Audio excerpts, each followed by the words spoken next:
everybody, and welcome to Wednesday's edition of Big Blue Kickoff Live right here on Giants.com and the Giants mobile app. I am John Schmeelk, joined by Paul Dottino. The phone number for you is 201-939-4513. Hashtag Giants Chat on Twitter. Get in touch with us. Busy show coming your way today. We have Aaron Goldhammer from ESPN Cleveland. Does a great job. He's been following the Browns out there for years. He'll be joining us shortly after 1 o'clock. And, of course, we'll open the phone lines. Take your calls at 201-939-4513. All brought to you by Cadillac, by the way, the official luxury vehicle of the New York Giants. And I will warn everybody ahead of time. We replaced our mixer this morning. We think we tested everything and it's going to be good. But in case I didn't put a dial in the right place or something, we could have maybe an issue here or there. I don't think we are. Pearson and I went through it this morning. But if we do, I apologize ahead of time. Hopefully I have faith, John. Good. I have faith. Hopefully that's not misplaced.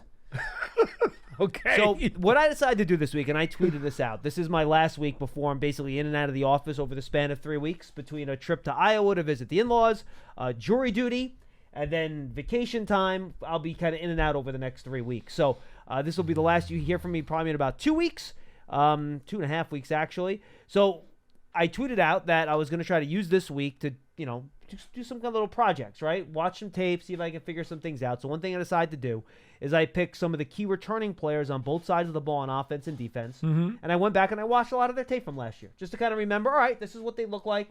This is how they played. So I thought before we get Aaron on and before we get to your calls, I'll run through some of my takeaways, Paul. I went back and watched some of these guys. And I'd like to get your take on it. Because some of the stuff I was actually a little surprised by. Okay. And some of the stuff I was actually surprised by, and I just finished it right now. You can see what game's on my screen right now, Paul, if you look over to the left, right over there. What is that? Cardinals, is it? No, that's Giants versus Raiders. Oh, yeah, okay. Yeah, Raiders. okay. Giants, that's Raiders. Thank right you, a ways away. Yes. So if that was the last play of the play for somebody last season, what play do you think I was watching if it was Giants, Raiders, and that was the last snap for a specific player last year? Who played their last game against the Raiders last year? This should be fairly obvious. Well, that's the game where Daniel Jones got hurt. Correct. So I just finished watching all of Daniel Jones' dropbacks.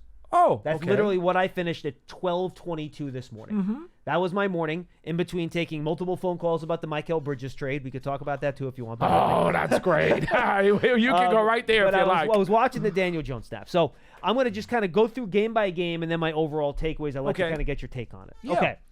Dallas, no chance. So by the time Dallas was up 26-0 in that game, Daniel Jones had dropped back to pass only 11 times. He was pressured on 8 of them. And at that point, it was 26-0. So game over. Game over at that point. At 26-0, 11 dropbacks. He was pressured on 8 of them. Turned a lot of those into scrambles and runs. 7 of the first 8 he was pressured on, by the way. 5 of the first 5. So the Dallas game, guys, and this was really the only game where I would say he had no chance based on what the pressure was like in that game. Okay. 0 chance. It was just an absolute jailbreak. The Cowboys were in the backfield and every play and quickly. This wasn't like him holding the ball. These were quick pressures.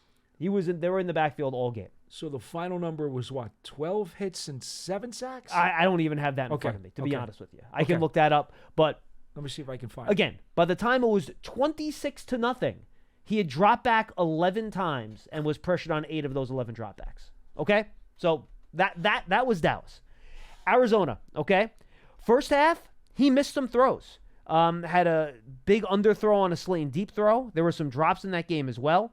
A Barkley drop led to an interception. There was a Paris Campbell drop in that first half. Protection was actually pretty good in that Arizona game. Protection was fine, but I didn't think Jones was great in the first half. In the second half, really good. Had a deep pass to Hyatt. Ran a lot when he had to. Some key first downs. Passed the ball really well. Giants come back from 28-3 in that game. 28-0, 28-3. 28, I think it was right? 3. 28-3. Come back and win that game. So that was his best game of the year. You look at the numbers. No you doubt. look at PFF grades, whatever you want to look at. That was his best game of the year. Played pretty well. San Francisco. I got to say, this game was not as lopsided as I remembered it. Correct. They went down 12-3 in this game. I thought they were actually Jones was okay in the first half, but here's the problem. And I'll kind of combine San Francisco and Seattle into one game just in this one point. For a large chunk of that game, it was very competitive. You could tell that the Giants coaching staff for both those games anticipated that they were not going to be able to hold up on the offensive line. And there was so much designed quick game in those twos, whether it was RPOs, the quick speed outs. That was the most popular play. That was kind of to get the ball out of Jones's hands quick. And if you look at his overall pass attempts compared to yards in those two games, Paul, do you have those two in front of you? I'm calling them out now. Yeah. So in that game, both those games, Daniel Jones had very low yardage but fairly high attempts. Yeah, that's what it is, right? 22 of 32 for 137 versus San Francisco, and 27 of 34 against Seattle, but only for 203 yards. Right. So combined, only 340 yards and over folks, 2 games. I watched every play on all 22. I went back and forth on the ones that I had to.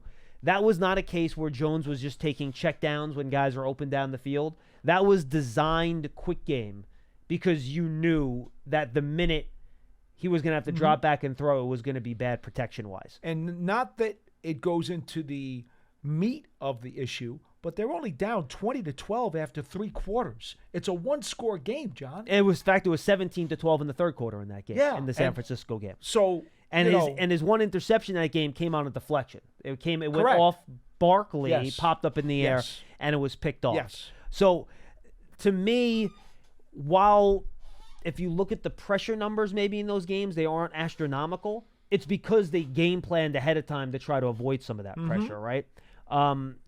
And then if you look at the Seattle game, obviously the problem with that game, and he had a couple really bad throws. He had a bad throw on third down in the first half that turned into an incomplete pass.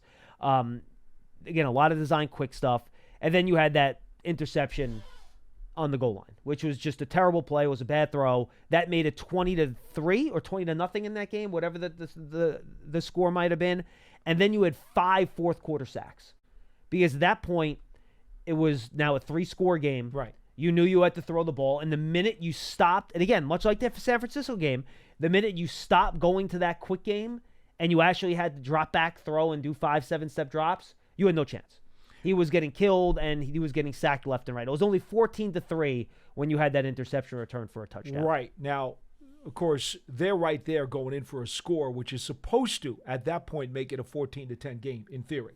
Or even if it's 14-6, it's still a one-score game. Absolutely. If you kick the field goal. So they are competitive. Now, obviously you're not scoring enough points, right? You have 3 points. It's the third quarter. No question. But again, that was because of how they had to play. Because, guys, at one point in this game, your left side of the line, and for most of this game, it was Josh Azudu and Shane Lemieux. And Marcus McKeithen was your right guard. And that's with John Michael Schmitz at center and Evan Neal, who was struggling at right tackle. JMS got banged up in the Seattle game. Yes, he was in there for most of it. Yes, but he did get. But the bottom line, you have 5 guys last year where you can't trust one of those 5 guys to hold up on a one-on-one matchup on any down. And yet you're still in a one-score game late in the third quarter with a minute to go. But again, because of the defense. Correct. Because of the defense. Not nothing to do with the offense. No, I'm not suggesting that. I'm just saying a masterful job that the whole team did and coaching staff did to keep the game competitive. Right.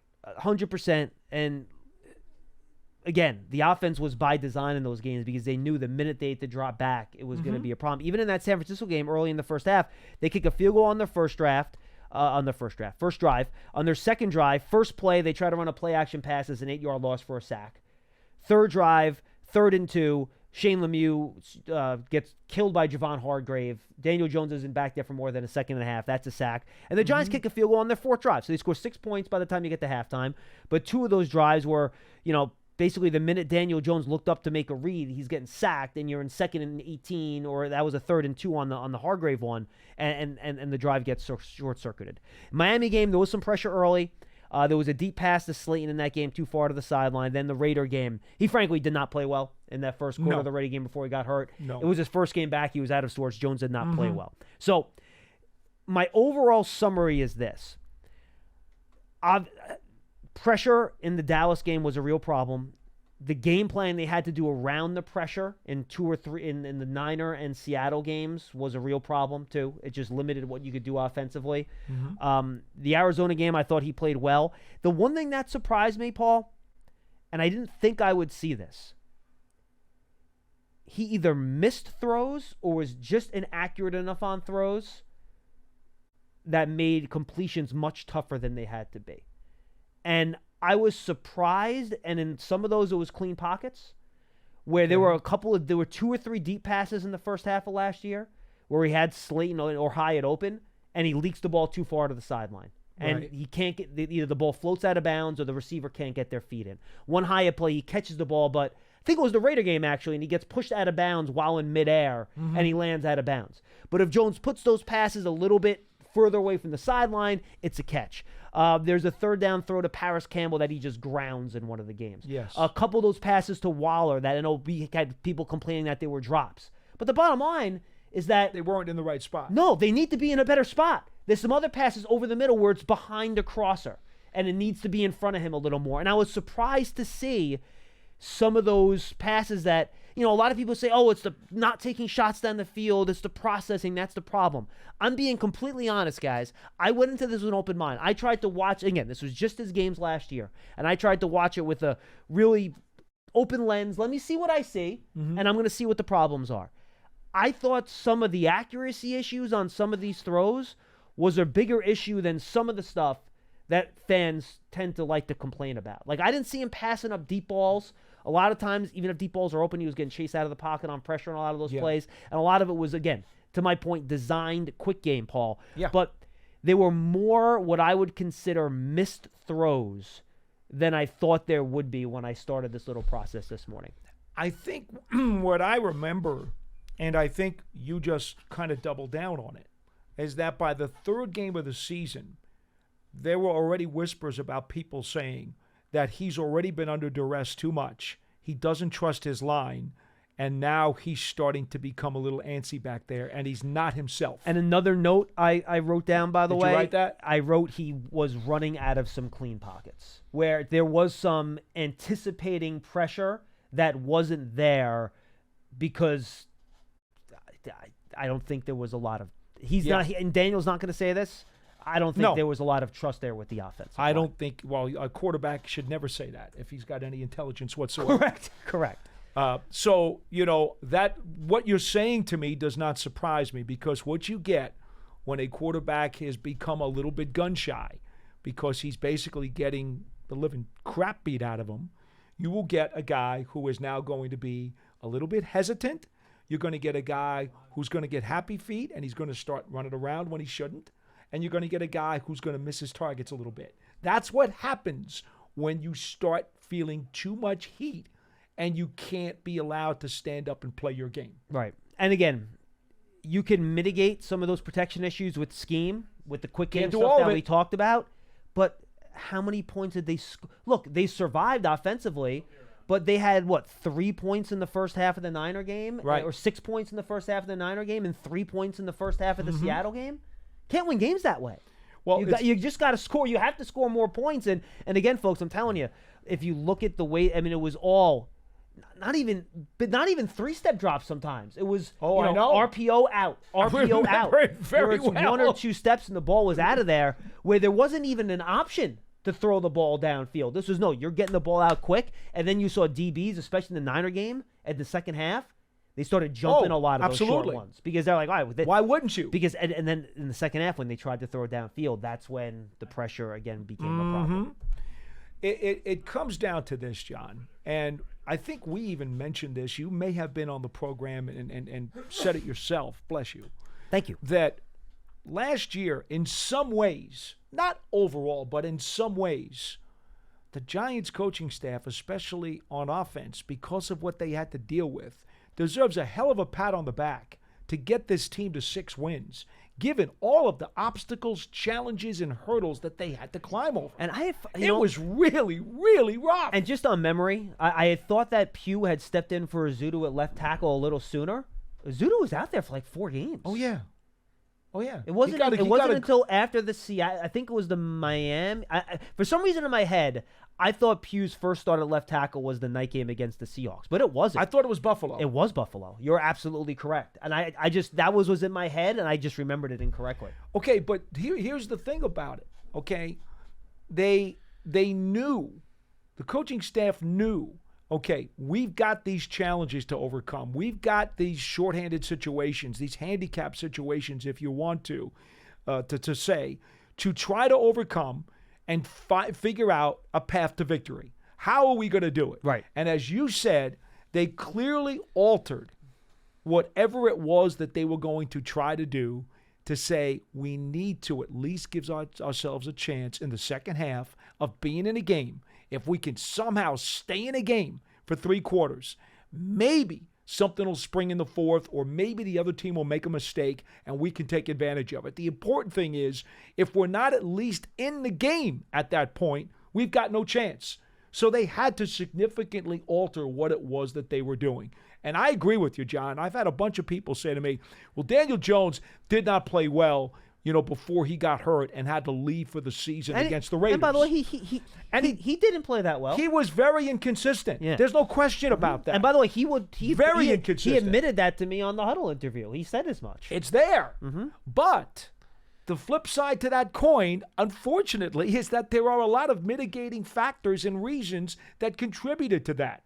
It wasn't like everything was great and he just flat out went out and laid an egg.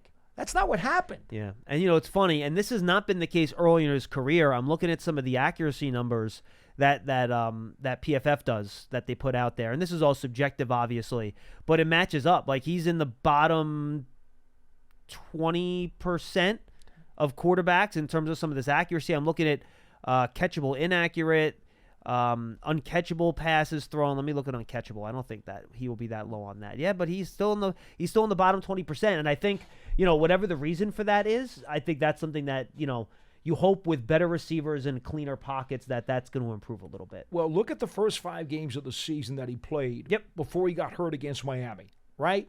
7-3, 210, 6. That's 28 sacks in the first 5 games. Does not include pressures. Does not include hits. And there's a reason there was only 2 against San Francisco. Again, it's because they were getting the ball out so quickly. Right. So think about that for a second. They've actually tried to alter the game plan to give him a chance to get the ball out. And he still got sacked 28 times. And if you count the Raider game, Paul, that's another 2. That's easy. That's 6 games, 30 sacks, and it's really only 5.5. That's still 5 sacks a game. Okay. Over the course of the year, that's 9. Do the math. That's 85 sacks. So, as we have said many times, Jones was inconsistent. There were reasons for it. And you could have put freaking Dan Marino and Dan Fouts and Johnny Unitas and Tom Brady and Joe Montana back there. Yeah, right. I'm not so sure that they could have done a lot more. Again, all I will say is that for my taste, there were a couple too many clean pockets where he missed throws. And again, I think that was the result. No, and you could very well be right about that. Because in the past, he's been pretty good on those. No, I know he has been, which is, remember I told you I was surprised to see that. But that's what I saw, and I just thought, look, I'm honest here, folks. I tell you what I see when I watch the tape, right? And that's what I saw. And there were just some throws that I thought should have been completed that weren't. And by the way, these were different areas of the field. I mentioned the few of the deep ones. There were a bunch of intermediate crossers. It was a big third down throw, or maybe even fourth down, where he's trying to throw a little stop route to Paris Campbell, and he just grounds it like a foot in front of the receiver. So there was the early Raider game, a couple throws into the flat where he just airmailed it over the running back's head. So, look, guys, that's what I saw, and that's all I have on Jones. I have a couple other guys I can kind of run at you, too, if you want. Well, let me run back Jones one more second. Sure, because please. It was before the 2022 season when Dable got here, and he told Daniel Jones in training camp, okay, listen, if it's not there, just take off. We know you've got the legs to do it. Take off and make a play. And that's what he ran for over 700 yards that year, and the Giants made the playoffs. Yeah, and by the way, that's what he also did in Week 2 against the Cardinals in that game. I don't know how many rushing yards he had, but he had a bunch of them. Correct. Look it up. You have it right in front of you. Yeah, he had 59 rushing yards in that game. Right. Yep. Now, what I don't know is, and you know what? I'll be honest, I never asked him, and maybe that's my fault too. Maybe you did during your interview. Was he given the same command prior to last season? I didn't ask him that. I don't know either. Did they give him a different command? I mean, if he asked him that, he probably wouldn't tell you. Would he give you the answer? He probably wouldn't tell you at this point. But I wonder, was he given the same impetus or the same green light to go? And was he aggressively was he told, go? Or was he told, no, try to hang in? Yeah. Or was he also told, look, this line is really a mess. We're going to try to game plan around it and see what you can do without necessarily running, because if you keep running like you did last year, you're going to get hurt. They could have told him that too. They could have said, try to hang it as best as you can, because if you keep running like that, we're losing you. And maybe Dable wanted to cut back on some of the mobility and some of the running, but it just was impossible because the conditions revolving around that offensive line made things incredibly difficult. Yeah, I don't know the answer to that. I don't either. So we got 2 calls here. So why don't we take the 2 calls before we get our Browns guests on, so I don't have to wait for the whole show, and then I'll finish up the rest of my guys after we're done with our Browns interview, unless we get some more calls. All right, let's go to Hugo in New Jersey. He'll lead us off, and we're going to got to get Hugo and Wilson in before we get to Aaron here. Hugo, what's going on? Hey, good afternoon, guys. I'm actually going to take my blue-colored glasses off for a bit. Yes. And I'm going to be, I think, like some other Giants fans have said on this show, a little bit skeptical going into the year and taking the point of view of show me.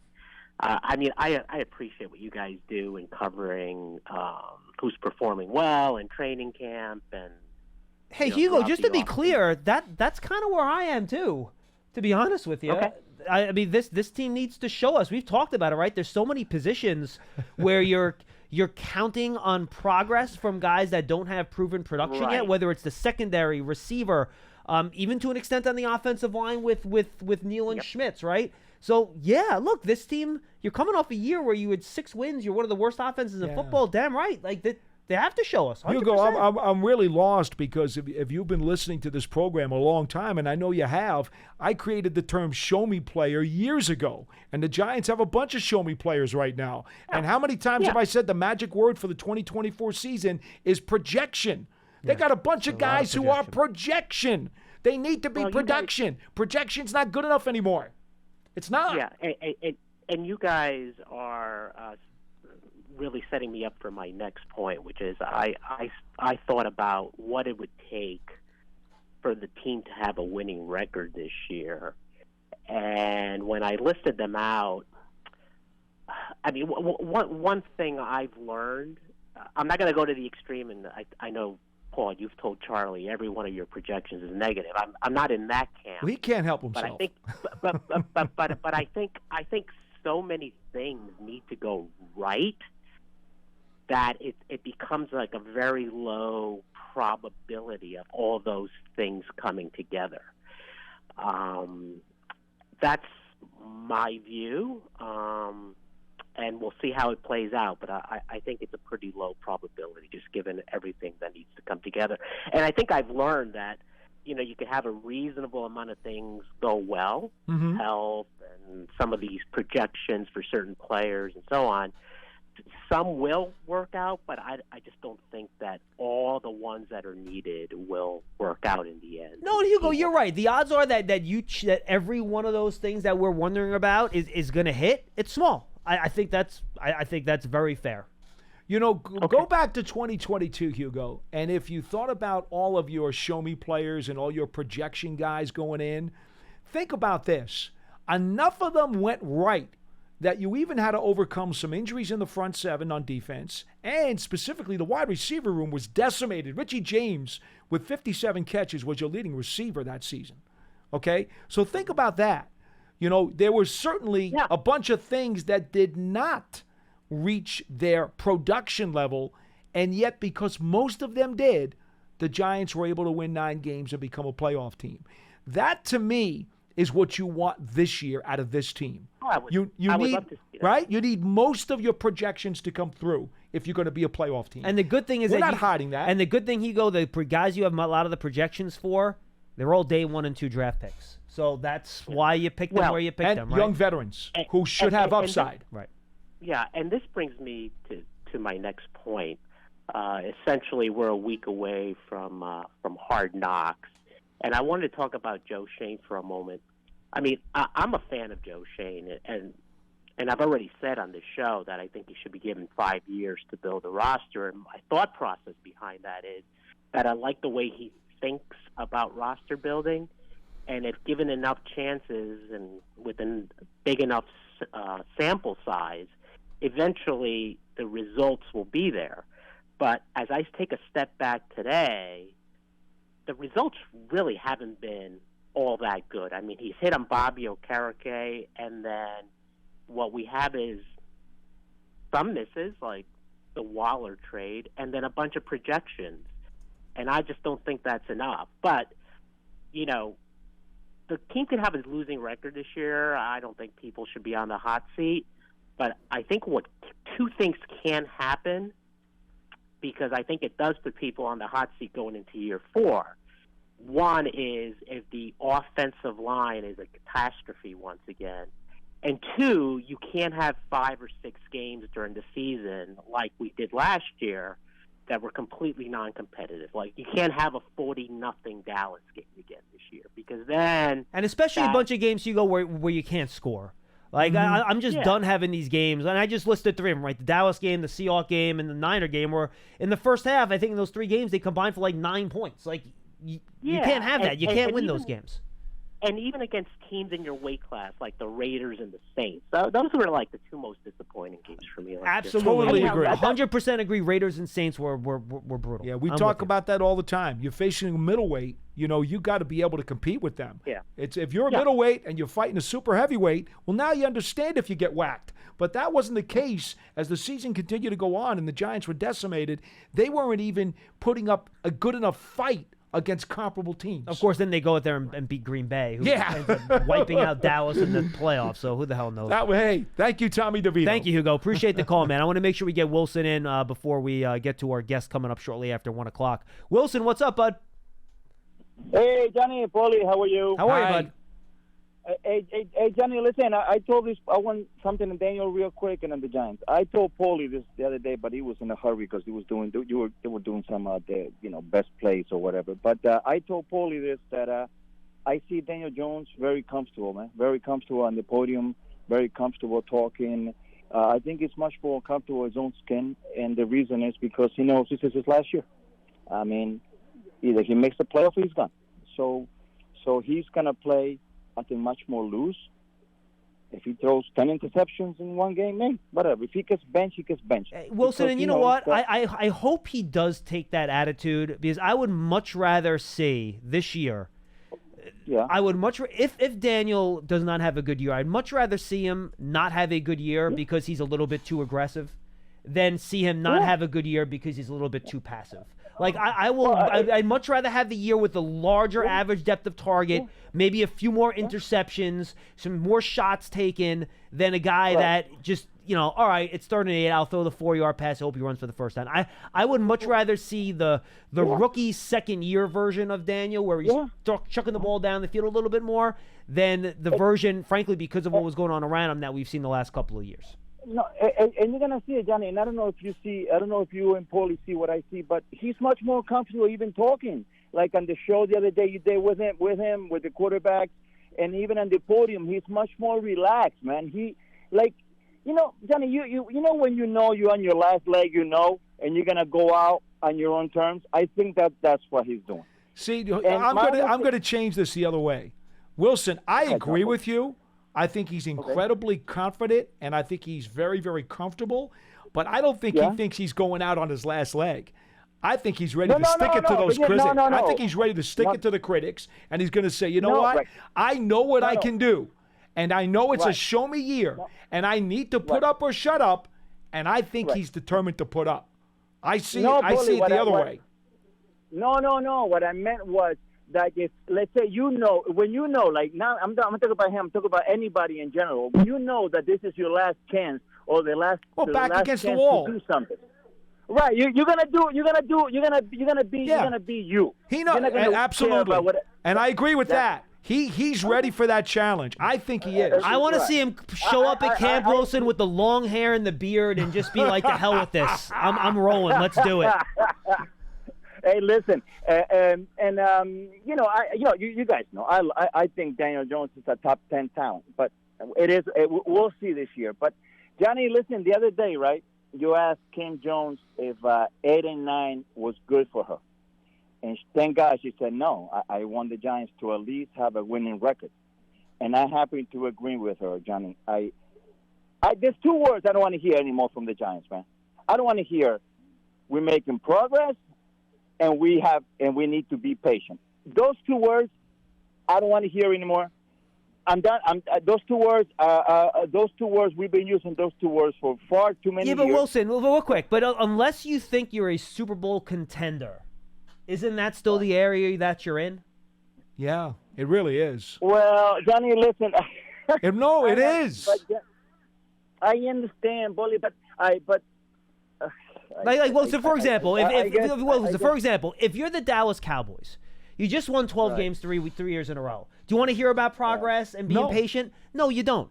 If you're coming off a year where you won 6 games and you were picking with the 6th overall pick in the draft, you can't expect to go from, and Lance always said this, right? You can't expect to go from 6 wins to 13 wins in 1 year. No, that's not how this works, that. you know? I'm not expecting, right? But listen, Johnny, we won 6 games last year, right? And we could have, I've heard that, the balls bounced our way. We could have won 2. We're going to won 2 more, right? I give you that. But we also could have lost.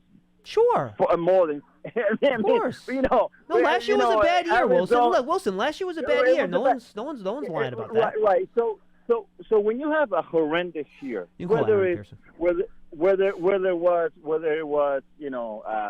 injuries, whatever it was, right? In order for you to think, I'm not, and I'm not a Brian Dable fan, but unlike Charlie, because I always get put in Charlie when we talk about it, unlike Charlie, I want him to succeed because I love the Giants. I want the Giants to win. I think some of the callers that say bad stuff about the team, they rather the Giants lose to make their point. I'm not like that. I'm not a Brian Dable fan, but I want him to succeed because I want the Giants to win. Wilson, but if they have a rough year, I hope we don't have I don't want to have this conversation again. But hold on. Wilson, let me ask you a question. I'm going to be very, very succinct. Be quick. We have our guest. Okay, very quick. Haven't you heard the old saying that you learn more from your losses than you do from your victories? Are you familiar with that? No. Are you familiar with that, right? Don't you have to make mistakes to learn and grow? Well, Brian Dable had a playoff season and was coach of the year as a rookie. I know. He and his staff should learn and grow from the troubles that they had last year. Their younger players should learn and grow from the pitfalls that they had last year. As a parent, I know. I raised a daughter. I know. That's what you want. That's the idea. If everything is rosy right from the get-go, then it's a lot harder to learn. So I would like to believe that in year 3, now that Brian Dable and his staff and some of his young developing players have gone through the trials and tribulations of a tough season, let's see now. This is a show-me year for all of them, John. It is a show-me year. Absolutely. Show me how you learn and how you develop and how you mature and how you bounce back. You know who else it's a show-me year for? Deshaun Watson and the Cleveland Browns. Indeed. So let's bring in Aaron Goldhammer. He's one of the hosts of the really big show in Cleveland on ESPN Cleveland. You also find them on Saturday mornings on ESPN National Radio at 10 a.m. Aaron, you got Schmeelk and Dottino here in beautiful East Rutherford, New Jersey. How are you today, my friend? I was worried you were going to say it's a show me year for me. Every year is a show me year for me. For all of us, isn't it? Same boat. Show me day, show me show, not even show me year. So, Hammer, I'm curious.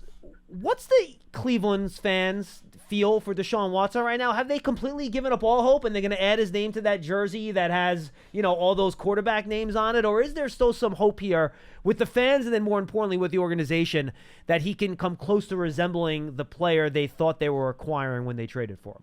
You guys remember when people who weren't just sharing annoying political opinions and weren't 80 years old were on Facebook and you used to have your relationship status? This is like when I was in college. And there was relationship status. It's complicated was one of the answers. I think that's where Browns fans' relationship is with Deshaun Watson. I mean, the Browns fans are rightfully so getting very impatient. First of all, if you're a fan of this team, you took a big public relations hit. How do you deal with your team when they trade for a player who was accused of the things that he was accused of. Then you have to sit and wade through the suspension. He finally plays, a little underwhelming.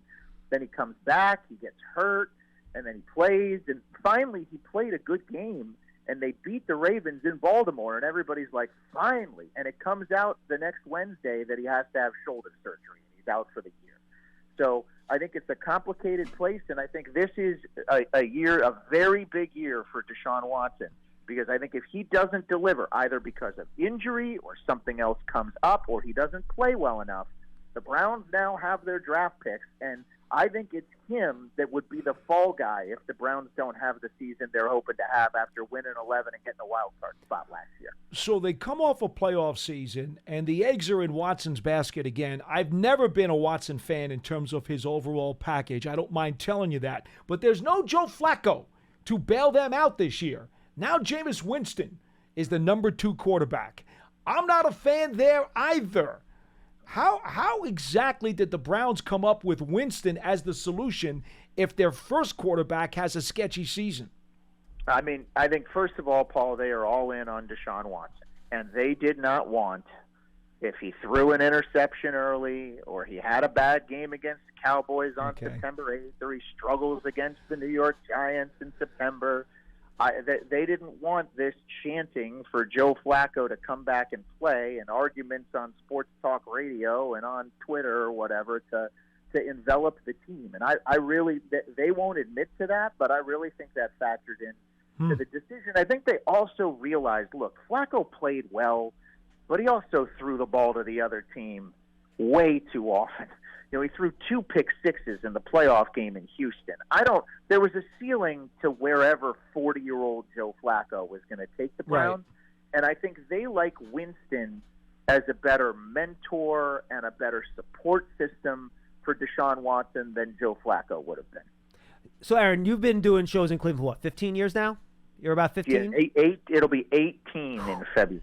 Wow. 18 years. So I'm going to ask you a simple question.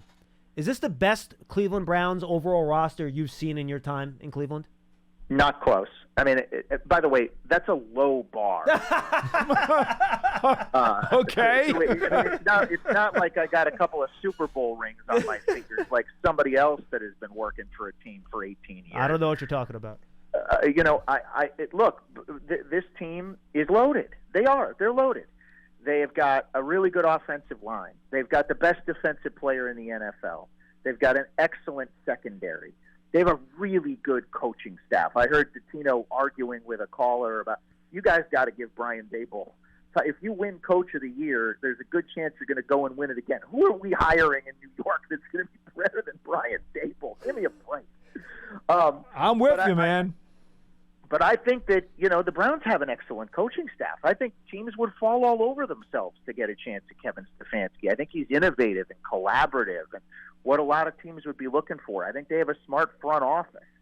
And I think if you take the quarterbacks away, the Browns have a top 7 roster in the NFL. Unfortunately, it's the most important position in sports. And I know this is overly simplistic for me to say. You didn't ask me to come on the show to tell you this insight. How the Browns season goes is going to be dictated by how Watson plays. And if he doesn't play well enough, then all the great players they have at left guard aren't going to matter enough.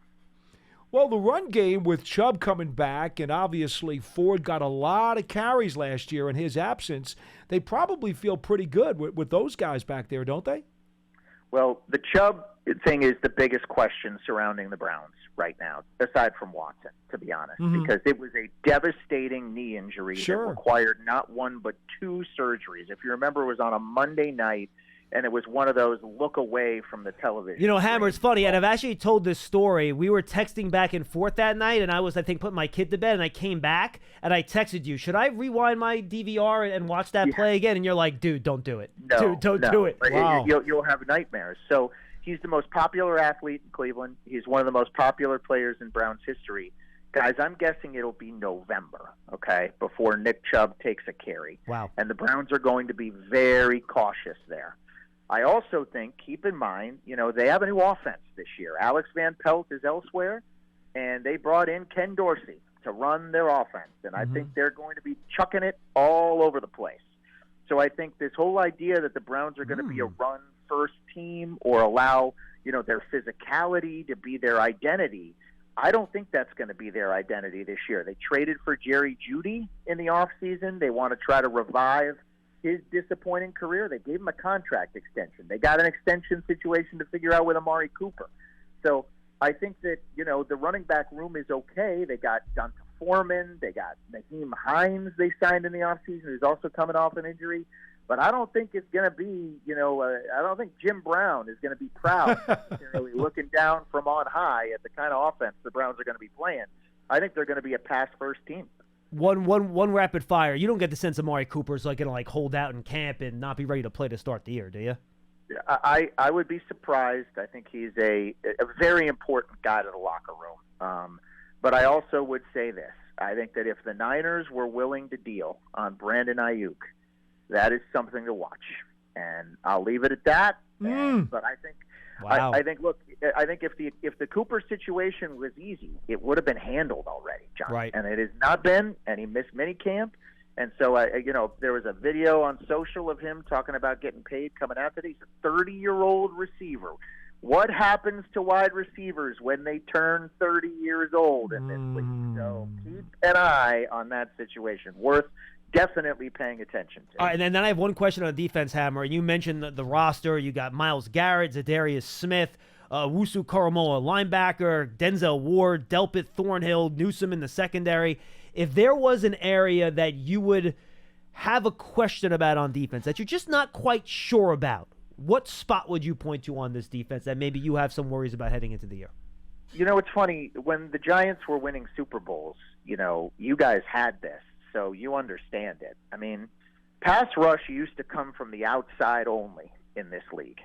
Now, the best pass rushers, who's that guy who wears 95 over in Kansas City? They rush from the inside. No, you're right. Dexter Lawrence. That's it. It's not a game anymore where a 360-pound guy clogs up a couple of blockers. Gilbert Brown is not playing interior defensive line in 2024. You need interior pass rush, and I think that's what the Browns are looking for and hoping for. I'll point out a couple other just quick things about the Browns defense. There are some statistical metrics that had them as the best defense in the league last year, but they also were terrible in the red zone, dead last. They didn't force enough turnovers. They were amazing on third down. But I think there's area for improvement in the second year under Jim Schwartz, and there's a lot for them to work on, despite the fact that they were one of the best in 2023. How much do they need Zadarius Smith, if at all, to be the double-digit sack guy he's already been previous in his career? Because last year I thought his numbers and production was rather underwhelming for a first year with Cleveland. I wanted to have this conversation, John, with you off the air, so we might as well have it on the air. Okay, what do you got? So there, if you dig into pass rush win rate, numbers like Zadarius Smith had an awesome season for the Browns, but he didn't rack up a lot of sacks. And so the Browns will tell you they thought Zadarius Smith was great. How do I know that? They re-signed him. So that's actions over words right there. I know that they thought Zadarius Smith had a really good season. They brought him back. But to me, finishing the play matters. And so I think that Zadarius Smith has the potential to be even better this year, and that's by finishing the play and not just being top 5 in the NFL in some of the advanced metrics. Yes. That was an issue with Thibodeau. As a rookie, Thibodeau as a rookie, he did not finish enough plays, and he finished more last year, and the sack total went up. I will say this: I am a football nerd in this regard. I do believe that a lot of times sacks can fluctuate a lot from year to year, and a lot of it is out of the control of the pass rusher, Hammer, and some of that's finishing. I agree with you, but I think pressure rate tends to be consistent from year to year. So if they look at some of those advanced metrics that they have in house, and they think that it was just, almost bad luck and happenstance and he get those sacks, I think that's probably a pretty good bet to make. I mean, listen, what if Zadarius Smith put pressure on Joe Burrow and forced him into throwing an interception? Right. He didn't get credit for a sack. Bingo. What's the statistical metric that measures making that play? Well, that play is better than getting a sack. Well, you know what, Hammer? I argue that all the time because it was Wink Martindale who would always stress to us that sacks are great, but it's all about the actual pressure number, which means it's quarterback knockdowns or hits, if you will, sacks plus hurries. Those three numbers combined give a player a pressure number. And the Giants, while not being very high in their sack totals with Wink here, were very high in their overall pressure numbers. Yeah, and first, Dexter Lawrence had 7.5 sacks in 2022. He only had 4.5 last year. He was just as good of a player. Absolutely. He just didn't happen to get home. Because the pressure number is more impactful Right. than the sack number and can be, in a lot of cases, better, as you just mentioned. Hammer, I know you have a big highfalutin meeting to get to. Anything else on the Browns? Anything else on the Browns you want to tell us before we say goodbye? Impossibly hard schedule, guys. I mean, I just Well, the I'd love AFC to North say is that so good, dude. Oh my God, It is. It's so good. It is. So obviously we'll see you guys week 3 early in the season, and that's one that Browns fans are chalking up as a win. Obviously, if you just look at the win totals from last year, you can understand why. Giants will be better, but I just think this schedule it might be the hardest in the NFL. So when you see their over/under total, with 8.5 for a team that won 11 last year, a lot of that has to do with how hard their schedule is week in and week out. Mm-hmm. Good to know. Hammer, good stuff, my friend. Always good talking to you, dude. Hopefully we'll see you out here in a couple weeks. Enjoy the summer. Appreciate you guys. Good All to right, chat. brother. Be good, man. Aaron Goldhammer, really big show. KMBR. Does a great job out there in Cleveland covering the Browns. Yeah, he's all over it. And it's funny because when you're around a team for a long time and you've seen a lot of poor seasons, it makes you understand the value of the good seasons even more. And then it also helps you identify when a poor season is really coming to pass, or you can understand and define how bad a season can be because you've seen it all before. So I appreciate where he's been. He's seen some good and he's seen some bad, and that's the best way to be. Yeah, we go back. We went to college together. With Lance was with us too. I know so, you have. So I know you have. Hammer and I go back a long time. I'll give you the Brown schedule because I did not look at it in preparation for this, but this is what it is. Look at the division. Correct. Like and you're also playing the NFC East, right, where you have the Eagles and the Cowboys involved. So, Cowboys week 1 home at Jaguars week 2. That's not an easy game. Home versus Giants week 3. At Raiders week 4. At Commanders week 5. All right, so not brutal first 5 games. Here we go. Mm-hmm. At Eagles, home versus Bengals, home versus Ravens, home versus Chargers. Well, 3 straight home games. At Saints, home versus Steelers, at Broncos, at Steelers, home versus Chiefs, at Bengals, home versus Dolphins, at Ravens. Wow. Wow. So you get a couple games early where you think you might be okay, but you get to my goodness, you have the Saints in there. But other than that, from October 13th to the end of the year, maybe the Chargers, the Saints, and the Broncos, but everything else, you're playing not just a playoff team, a good playoff team. Yeah, that's a haul. That is a haul. That's rough. And when you start putting those in consecutive weeks in the second half of the season, when you're banged up and you're bruised and you're sprained and you're tweaked and you're fatigued, that can be really, really difficult. Yeah. Look, and the Giants play the AFC North, so we're going to be talking about this all year. Indeed. You're lucky they get the NFC South, which is probably, I would say, the weakest division in the NFC right now. I think the NFC West is going to be really tough this year. You got some good teams out there. I think the Cardinals will be better. I think the Seahawks are still a good team. The Rams are a good team. And then you look at the NFC North, you could argue 1 through 4, that's the deepest division in the NFC. Depends how you feel about Chicago. Yeah, I think they're going to be pretty good. Remember, they won 8 games last year? They got a much better roster than they used to have, that's so, for sure. I think that's going to be a real tough division, and obviously we know about the NFC East. So, I wonder how, and we'll do our playoff predictions as we get to the end of camp. We want to wait for the injuries to go, and then Paul and I will do our standings with our playoff teams, our usual contests like last year. If you had to bet right now, or guess, I don't want to use that B word. If you had to guess right now, which AFC North team you think has the least chance of making the playoffs, what team would you select?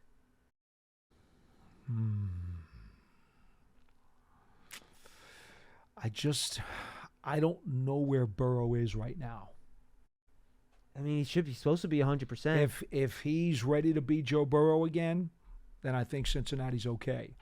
If he's not right, or if he gets banged up early, I think that puts the Bengals in a little bit of a sketchy situation. Well, if he's not healthy, absolutely. How about this? Here's another way to put it. Do you have more faith in the Browns quarterback situation or the Steelers quarterback situation? Steelers. Is there two of them? Yep. Okay. I buy that. I mean, you said situation. You didn't say just one guy. That's why I said situation. I like the Steelers' room better. Because they have two guys. And Correct. if one gets hurt, look, Justin Fields is what he is, and I think the league showed you what they thought of him based on what the Bears able to get in the trade market this year. But he's shown that he can step in and win games in the league. Yeah. Oh, I mean, right now he is a backup. He's one of the better backups in the league, obviously. Yeah, I mean, I think. I mean, that's because right now he's a backup. I mean, I think. Technically. Yeah, I'm with you. So I think it's going to be interesting to see how that AFC North plays out. Folks, the Giants Foundation will host a 5K Racing Kids Run presented by Quest on Saturday, September 7th at 9 a.m. at MetLife Stadium. Net proceeds will benefit the Giants Foundations. All participants will receive a commemorative T-shirt. After the race, stay for a post-race festival with appearances by Giants legends and a live DJ. Register now at giants.com/5K. And don't forget, guys, I've mentioned a couple interviews already over the course of the show. Go subscribe to the Giants Huddle podcast. Our player interview series has started. Quarterbacks is up there now. I talked to Daniel Jones, Drew Lock, and Tommy DeVito. Get really good stuff from all three of those guys. But, check it out. Really good stuff from all three. Running backs and receivers will be coming up this week, and then we'll have more throughout July. We record all of them when we did our scoreboard video recording, media day, whatever you want to call it. Stadium experience recordings. How about that? And should go up today. Perfect. All right, so make sure we go check that out. Running backs will be up today. Go check it out on your favorite podcast platform. Oh, yeah, Pearson, looks like you're not plugged in. If you look down there, you see, there you go. Plug that into number 5. That's what happens when you get a new mixer. I forgot. I told you I forgot to plug in one thing. Test. And there's Pearson. There we go. Thank you. Luckily, I could hear you through my ear. Oh, so my faith has been ruined. Yeah, so by the way, correct. We actually did have that plugged in. I unplugged it for some reason. I don't know why. Oh, my. So go find that on your favorite podcast platform, Giants.com, or just search for Giants Huddle on your favorite podcast platform. All right, let's go back to the phones. We got one more call before we say goodbye. We mentioned his name, and I know, Charlie, you were on the Shakedown podcast on Monday night. Yes, I did. I went on last night.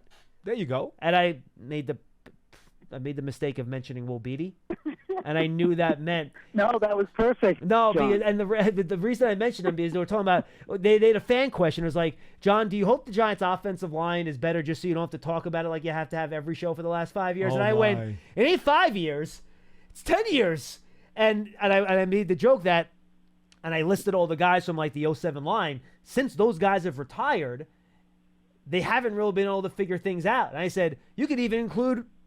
No, I won't mention Will Beatty's name. And you did. And I did anyway. So I figured I'd hear from Charlie today. Charlie, how are you? By the way, those are some good guys. If you guys are out there, you want a Giants podcast, they're good dudes. I did about 2 hours and 15 minutes with them the other day. Didn't. I You were did. on for 2 hours? 2 hours and 15 minutes. Oh, see, before we started, I had stuff to do last night. I told him I can only go like 45, and it ended up going an hour, I think. But I we had thought fun. it was going to be an hour, but the guys had so many good questions, and you know me with an answer, I dig in.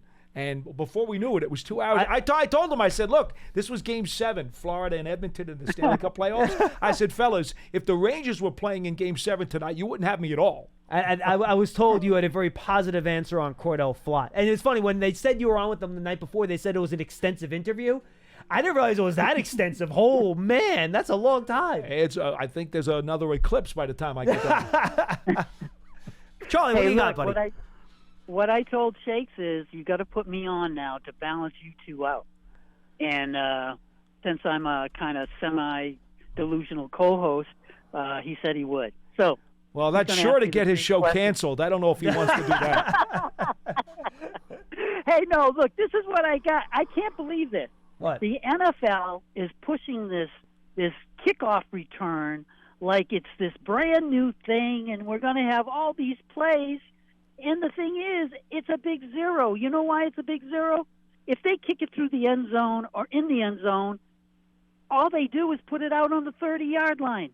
That's only 5 more yards than it was normally, 25. If I'm a coach and I'm smart, Why would I kick the ball to a guy who can run it back 15 or 20 because yards for a touchdown? if you're really good at coverage, Charlie, you might be able to tackle that guy at the 15-yard line, and that save you 20 yards of field position. That's a big deal. Remember something, Charlie. Every special teams coach has already made it very clear that they believe if they can get 10 yards, it's a first down for their offense. So how do you think they feel about getting that extra 5-yard return on a touchback? And that's a lot of yardage to give up. And I'll say you think a kicking team really wants to give that to them? And I'll say two other things too, 5 Charlie. yards? When you start playing outdoors in December, it's not that easy to kick the ball out of the end zone either. It doesn't become quite as easy.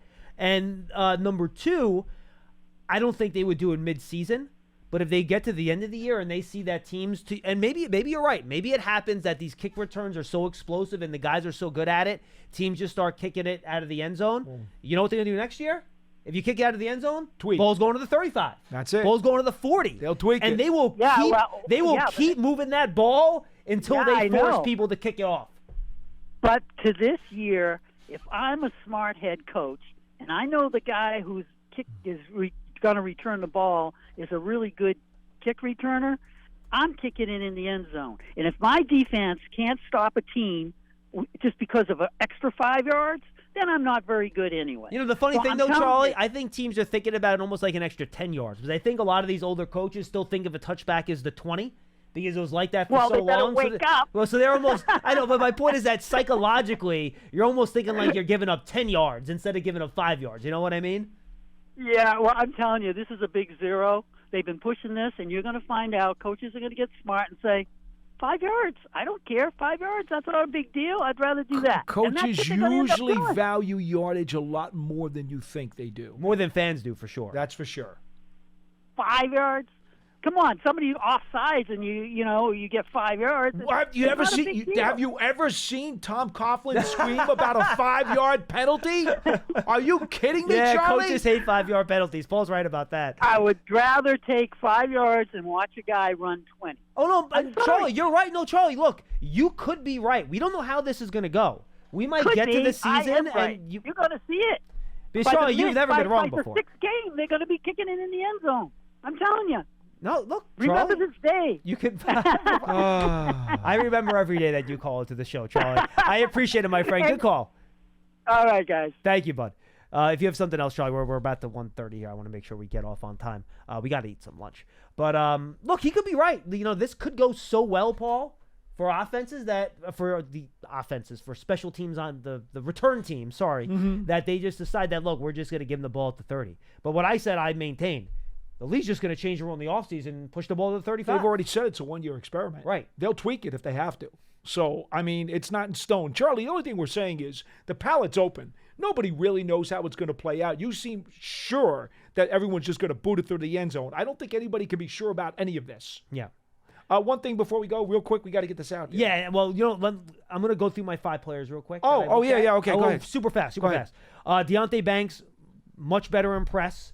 Needs to see the ball and play the ball better in the air down the field. He was tight in coverage on some plays, still allowed catches because he did not do a good job doing that. Way too grabby down the field still. He needs to clean that up. He got away with a bunch of pass interferences that should have been called but were not. So I worry about that. And I feel like in his off coverage, he's a little bit too soft. Allowed some easy things in front of him. I agree with that. I want to see him be a little bit more aggressive when he's in that off coverage, which, by the way, he's going to be in more in Shane Bowen's scheme than he was in Wink. The point is his skills are there, though. You could see the toolbox is there. Everything is there. That's the good news. Very rarely did you see a guy get wide open against him. Correct. He would give up catches, but he would only be a step away. I absolutely agree with that. I'm not worried about Banks, but that's what I saw from him that I saw. I think that's very accurate. Thibodeau, I'd like to see him be more consistent game to game. I saw, especially when he faced backup offensive tackles, he ate those guys for lunch. Which is what you need to do, by the way. If you're facing a bad tackle, you eat that guy's lunch. That's what he did. The Seattle game was one specifically that popped up for me. One inside really well. I thought used his hands and strength really well to win inside off initial contact. I want to see more of that burst that we saw with him coming out to win around the edge a little bit more frequently. That's what I saw from Thibodeau. The gauge on his gas tank seems to fluctuate a little bit. And that's how I see it. He did have some hustle. He doesn't give up on plays, though. He plays plays to the end. He gets hustle sacks. Right. He does hustle. He does pursue very well. but there are some games where it just doesn't seem like he's got that extra spark plug throughout the 4 quarters. Yeah, I want to see him get off the line. I want to see him work on his get off a little bit. Get off that line a little bit more consistently. Because that's what he had coming out of school. Right. I agree with you. All right, real quick. Jason Pinnock, really good around the line of scrimmage. I actually thought playing tight man and press against tight ends, he was pretty good. Better than I thought he was going to be. It's when he's off and he has to deal with a receiver in space. His angles are not as good as they need to be. And he just doesn't take off and change directions well enough. I'm with you on that too. I think, again, this is what I saw guys trying to watch from a neutral perspective. Nacho, at times he held up for his doubles, at other times he got washed out. So I think he's more of a 3 technique than he is a nose tackle. I don't think he has the mass to be a nose tackle down and down out. So I'm curious to see if he could. Frankly, he wasn't consistent enough putting pressure on from the 3 technique spot. Which is why I don't want to will him that starting position. No, I think there needs to be competition. Somebody needs to fight to win that job. I loved watching Bobby Okereke. It was so much fun. I know. Anticipating in the run game, hitting the line quickly, making tackles at the line. His instincts in zone coverage were good. Here's the one thing. You got to protect him. When he had bad plays, it's when the offensive lineman got out to the second level, and he just doesn't have the mass to deal with that. So a really big thing for me this year with Shane Bowen's defense, keep Bobby Okereke clean. Let him run to the football. If he's clean to run to the football, he's going to make the play. Well, the 2020 version of an inside backer is not as sturdy as it was 15 years ago. And that's why, because in a lot of ways, he's a lot of Antonio Pierce. Dexter, he really is, in a lot of ways. Except faster. Yeah, more athletic. Dexter Lawrence just walks dudes back to the quarterback regularly. Yes, he does. Cannot guard him one-on-one. He even has a little rip move where he kind of gets his arm underneath the pads of the offensive lineman. He, quote, monster, unblockable. That's what I have written down. Dane Belton, want to see him a little bit better in the run game at the line of scrimmage. I thought he missed some tackles there. Okay. I want to see him a little bit more physical there. And sometimes when he was in space, I feel like he took a couple extra steps to get where he wants to go. Like he was a little hesitant at the top to make breaks on the ball. So those are the 2 areas for him where I want to see him be a little more sure of a tackler, and then in space, in the secondary, kind of breaking on the ball and being a little bit more decisive. Which, given his inconsistent playing time, as he plays more and gets more experience, I would think that would come. But I don't have an opinion on your comments on Belton, but I will say this about Dexter Lawrence. There were times last year. It actually looked like Jonathan Casillas sits next to me in the box. We would sit there and say, the guy opposite him is scared. There were times it looked like. Wouldn't you be? Yeah. There were times you thought that the center or the guard was actually scared. And I'm going to pre-warn. They were afraid of snapping the ball. And I'm going to watch. I have a bunch, like 5 offensive guys on my list. I'll watch them the next couple days. I'm not going to be on, but I'll make my notes. The one thing I saw too with Dexter, the injury did affect him late in the year. He wasn't quite as dominant once he was hamstring, right? Once he had his hamstring injury, so not quite as dominant, but he's really good. And, I think in pass rush situations, you could see him at the 3 technique a little bit more this year to try to get double teams off him. His teams, without as many blitzes, Paul, you're going to be able to double team if he's at the nose tackle on passing down. So I think you're going to have to, Bowen, since he's not going to have as many offensive linemen occupied with blitzes, you're going to have to figure out a way to get him single-teamed as much as he would last year with all those wing pressures and simulated pressures, which got him more one-on-one matchups. I think that will depend more on how effective Burns and Thibodeau are from the edges. I think Dexter's getting double-teamed no matter what. Well, you're going to start there. Yeah, but if then the edge guys start beating you up, now all of a sudden you're going to have to start mixing and matching. And, to be frank, it's going to be his tag team partner at defensive tackle who has a lot to say about that. That's a big one. It's a huge one. I think that's even more important than the edge guys. Which is why folks, I've been saying this all along. I wish that they had more competition at 3 technique. I'm hoping that Ryder Anderson steps up and just makes a real big push for that job. 3 technique and corner were the 2 spots where I think they would have liked to invest in more in the offseason, but you couldn't get them all. They just ran out of resources. You couldn't get them all. When you go out there and pay Brian Burns $30 million or whatever the contract ended up being, you can only spend in other areas. Absolutely. So next, Bengals tomorrow, Seahawks Friday, or the way around? Seahawks tomorrow. Okay. I already booked my Seahawks guy for tomorrow. Okay. I'm still working on the Bengals. Dave Lapham is in flight during our show. He can't do it. Okay. Do you want me to get you their play-by-play guys' numbers? Let's do it. All right, perfect. We can do that. So those are the next 2 days, folks. Giants TV, the Giants digital streaming app. Go download it. Make sure you do it. Giants.com/tickets for Giants season tickets next year. Limited inventory is available. Single game tickets as well. Giants.com/tickets. the Giants released their training camp schedule, or at least that what's open to the public. Go to Giants.com. It starts on July 24th. You can start getting tickets, I believe, at some point in July. Just go to Giants.com/training camp. All the information is there. 11 dates. 10 a.m. practices. Yeah, there'll be 11 days for open practices for Giant fans. So get on Giants.com/training camp. All the information for how you get access to tickets and get there will be there. For Paul Dottino, I'm John Schmeelk. Thanks for being with us on Big Blue Kickoff Live on Giants.com and the Giants mobile app. We will see you next time, everybody.